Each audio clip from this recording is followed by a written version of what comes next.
All right, so welcome to our week one class meeting for module 153. My new students, y'all are popping in a great time.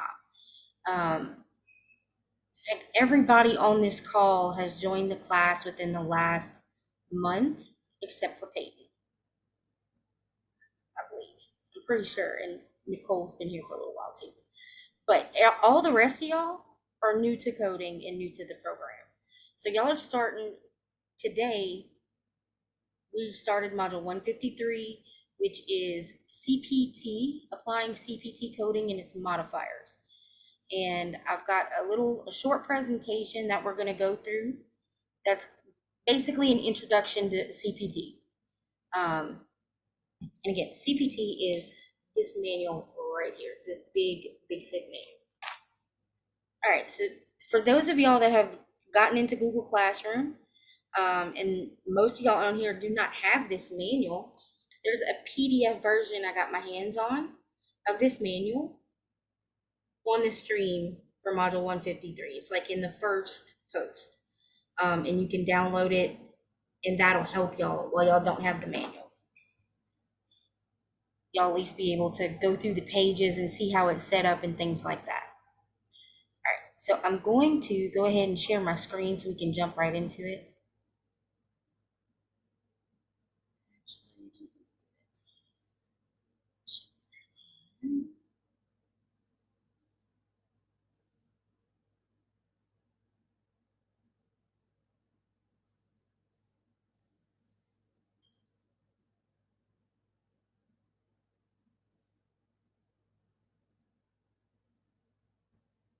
All right, so this is an introduction to CPT coding.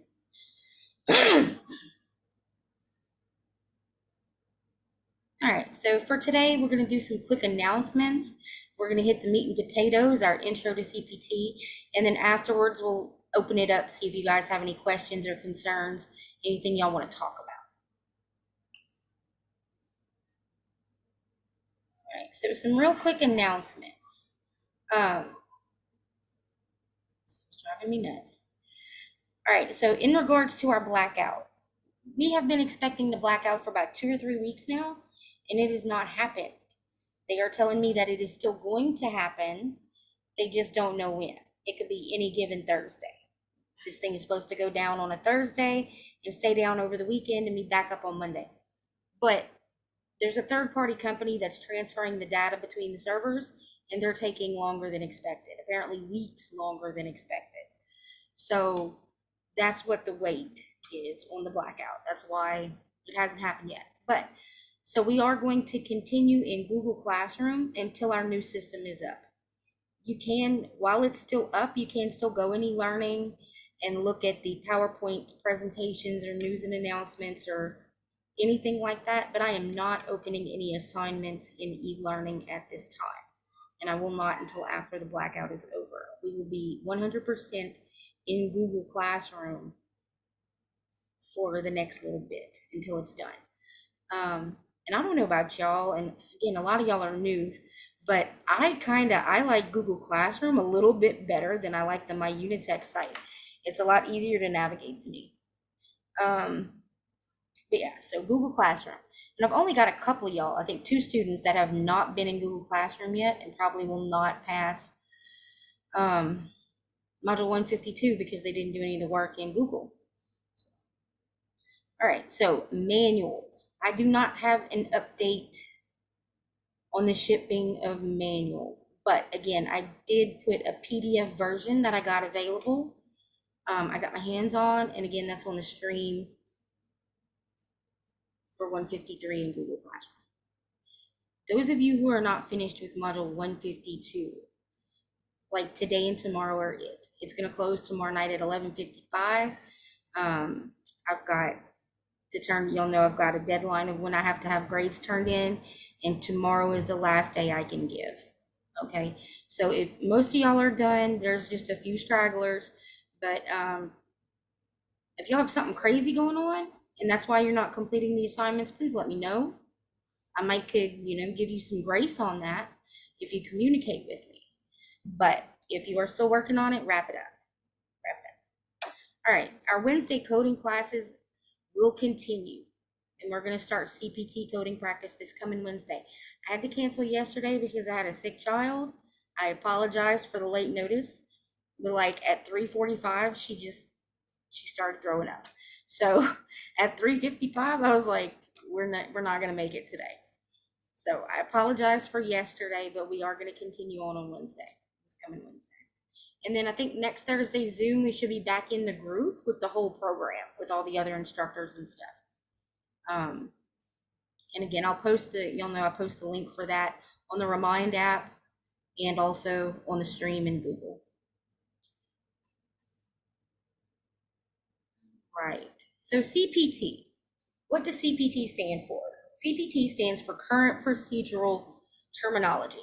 And y'all are going to start, everything that I'm going over is out of the chapter in the book that y'all are starting to read today for today's lab assignment. Okay, so most of this you're not going to be real familiar with. And if y'all have any questions, please feel free to interrupt me and ask, okay? So current procedural terminology. Current procedural terminology, or CPT, is a coding system developed by the American Medical Association to convert widely accepted uniform descriptions of medical, surgical, and diagnostic services rendered by healthcare providers into 5-digit numeric codes. So to make that a little bit shorter, CPT is basically just a list of medical procedures, and each one's assigned a 5-digit code. That's basically what it is. You take every medical procedure there is out there and you assign it a 5-digit code, and then you organize it into this big fat manual. That's what the AMA does, the American Medical Association. When there are changes in the CPT manual, you can go to the AMA's website and get updates and things like that. I actually get a monthly newsletter because I've been doing this for 10 years. So there's some stuff that I need to know when it changes. So I get their newsletter, and any major changes that they make, they let me know in the newsletter. Okay. All right. So that's what CPT is. It is all procedures. When we were doing ICD-10 coding, that's the International Classification of Diseases. That is diseases, illnesses. That is the what's wrong with the patient. CPT is a procedure or a service. It is what is done to or for the patient. All right. If you think about it in a who, what, when, where scenario, the ICD-10 is the what's wrong with the patient. The CPT is what we're doing for the patient, okay, or to the patient or for the patient. It could be a service or a procedure. Some things to remember about CPT. It was developed and published by the AMA in 1966. The date's not that important, but AMA is. You want to know who developed it so that you can go later and get those updates, go to their website or whatever. As a method of reporting medical and surgical procedures and services using standard terminology. All right.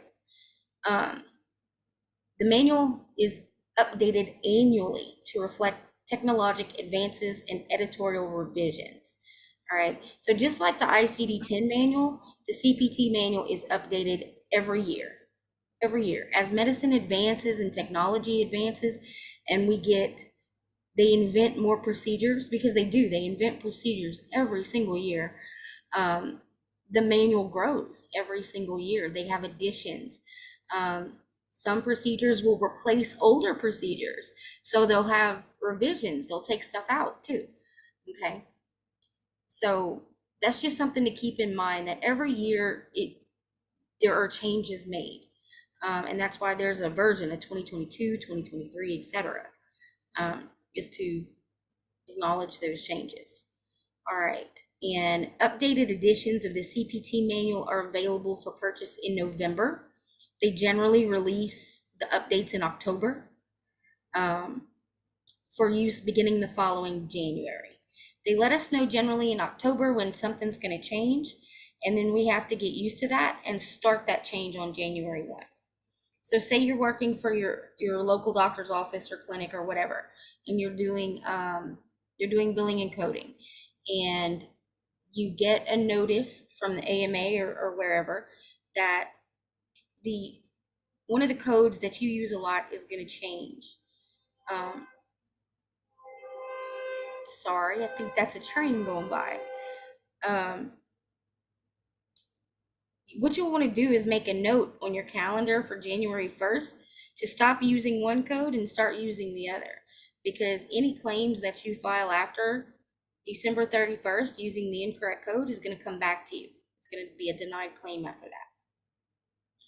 But that's important to remember. That is a question on the test. When is the new edition released? And when does it go into use? And they're available for purchase in November, and they're for use starting January 1.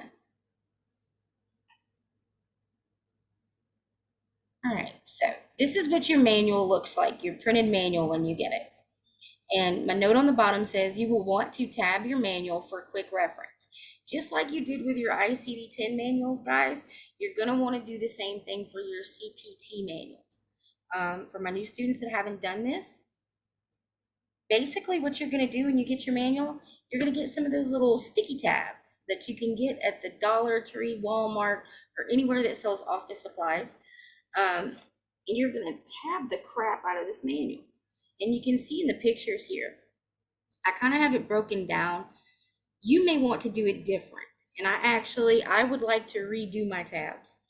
And here's the thing about the tabbing, okay? There's no right or wrong way to do it. It's completely personal preference. All right. I did it by body system. I think I'm going to redo mine and do it differently. Do it by code system or code set or something like that.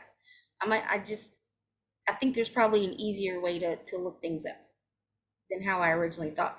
And that's okay. When you're doing coding, when you're working in this industry, you're going to tab your manual, and then later on you're going to retab it and retab it and retab it. As your work changes, as the codes you need change, your tabs are going to change. What's important to you, what you need to focus on is going to change. Okay, so there's no right or wrong way. Just I suggest taking it by chapter or by section. And if you guys look at the manual, I'm trying to, or look inside the manual, I don't know if y'all can really see this, but the sections are kind of color coded. Each section is a thickness of a different color. So what I would do is start there. Put a tab everywhere the color changes. And you'll notice that those signify a chapter change or a section change or something like that. And if y'all notice here, I start before the book starts. I start at the Roman numerals, okay, in my manuals, because there are reference pages and little handy lists and resources in the front of these books that are flippin' valuable, like really, really invaluable. In fact, when you open the front cover, one of the first pages before they even do the credits or the glossary or any of that is a place of service codes list. That's such an awesome quick reference thing to have right there when you're working on medical claims that it's not even funny. Y'all will find out about that once y'all get into the industry about how handy that really, really is. But there's just a lot of information in these manuals that are just, it's gold, guys. It's gold. All right, so one of the first things that y'all are going to read on in the chapter when they start talking about your manual is they're going to talk about the different appendixes. And I think it's like A through J, maybe. There's a ton of different appendixes that are all in the back of this manual. And one of those appendixes, Appendix D, is the one I kind of want to point out. It is the appendix of add-on codes. It's all add-on codes in this one little section. And there's something real specific y'all need to know about add-on codes. Add-on codes are never used alone. They are reported with another primary procedure or service code. For example, and you'll see the little picture that I have here, and guys, this is straight out of your book. Did I put the page number? No, I didn't. But it's straight out of the book. I hate these little things.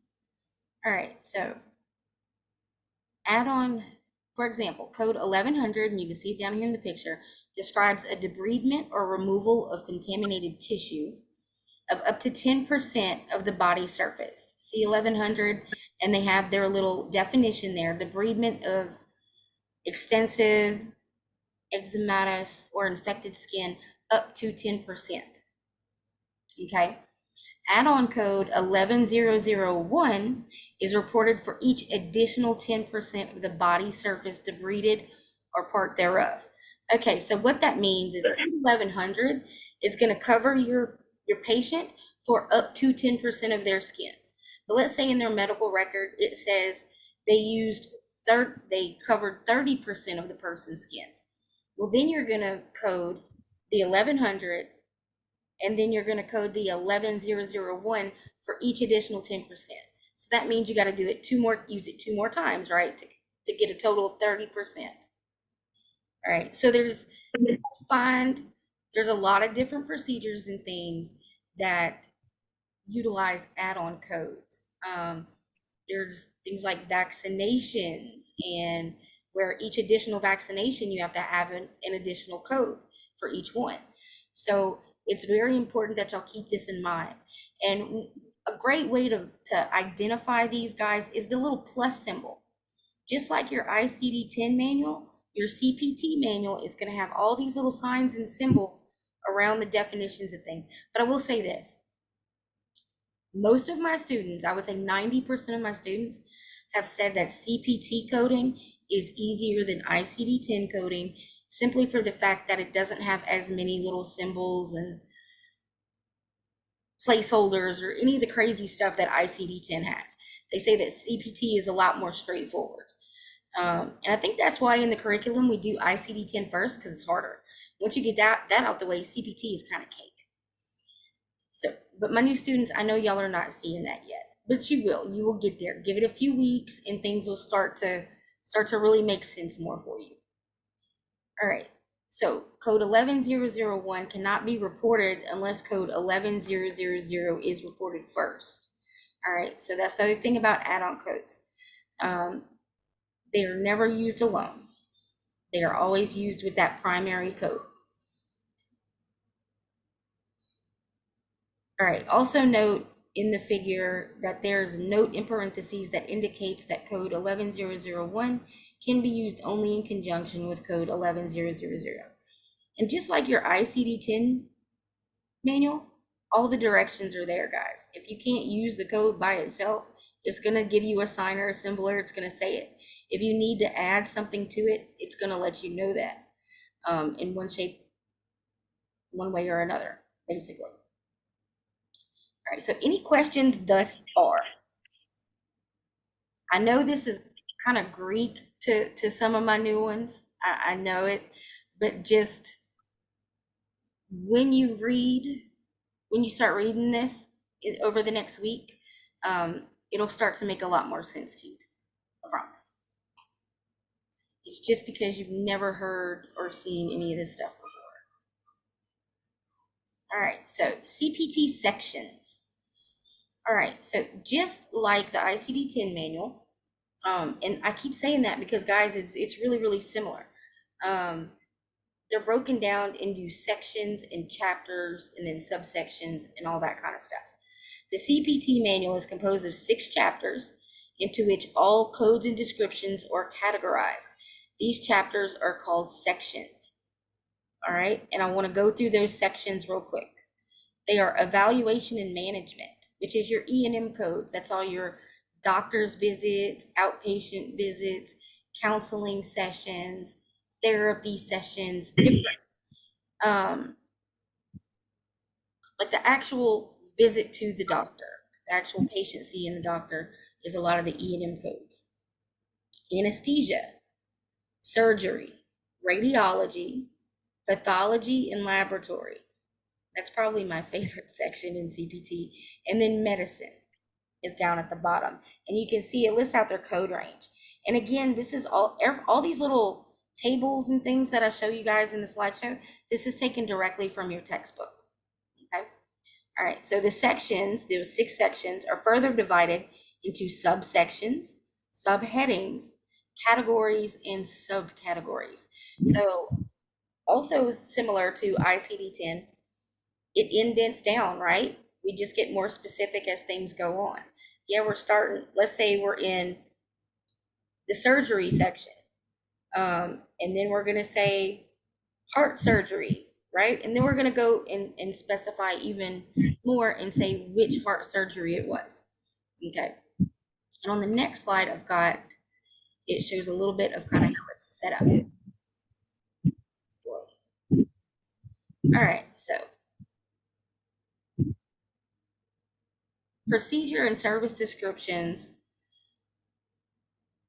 are located after the code. These are commonly accepted descriptions of procedures or services. All right, so in this first figure, this is how you will see when you look into the tabular section, and also, just like ICD-10, there's an alphabetic index and a tabular section. And we always start with the alphabetic index. We find, we're going to go back through the accurate steps for coding, where I'm not going to get real big into that today, because today we're just introducing the CPT. But we'll go back over it in Wednesday's coding class. But we have our process of finding codes. So once you get to the tabular, this is what it's going to look like. All right, you're going to have your code, and then you're going to have your description, your procedure descriptor.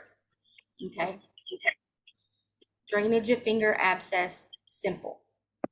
All right, so there are 2 types of codes, standalone and indented. All right, so this top one, which is the same as this one up here in this top figure, is your standalone code. Why? Because it can stand alone. It can be coded by itself.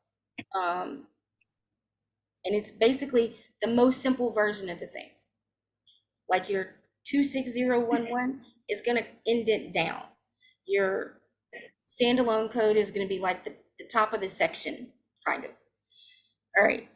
So you have your standalone code and then your semicolon, and it says simple, and that's 26010. All right. So only the standalone codes have the full description. Indented codes are listed under associated standalone codes. It is understood that descriptions for indented codes include that portion of the standalone code. So basically what they're telling you here is when you're thinking about 26011 and it just says complicated, that's because it's including 26010. The correct description for 26011 is drainage of finger abscess, semicolon, complicated, instead of simple. Okay, it's going to be complicated. And we're going to use code 26011 instead. Any questions about that? Nope. All right, y'all, once we get into coding practice, some of y'all get a little more acclimated, y'all will have questions, I promise, and we'll go through them. Okay, so once you have gone through your CPT manual and your ICD-10 manual, and you've gotten all the codes that you need, once you go to work, it's going to be a little bit different. Okay, the reason we collect these codes is to submit a claim, right? 90% of the claims that you guys submit are going to be on this form right here. This is called a HCFA 1500 form. And basically, your codes are put into a computer to generate this form in the medical office. Your EHR system, your electronic health record, your doctor or clinic's portal, patient portal, all this stuff is in their computer system, and all the information from your visit gets transferred to this HCFA form, and that gets sent off to the insurance company or whoever it's getting, whatever third-party payer is involved in your insurance claim. Okay. And you guys will get more familiar with a HCFA later on in the program. We get a lot more detailed about that later on, and how to fill them out and what goes where.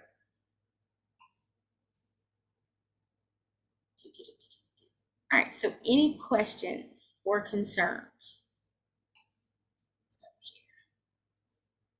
at this point? Like I said, this will make a lot more sense to y'all after y'all read the chapter.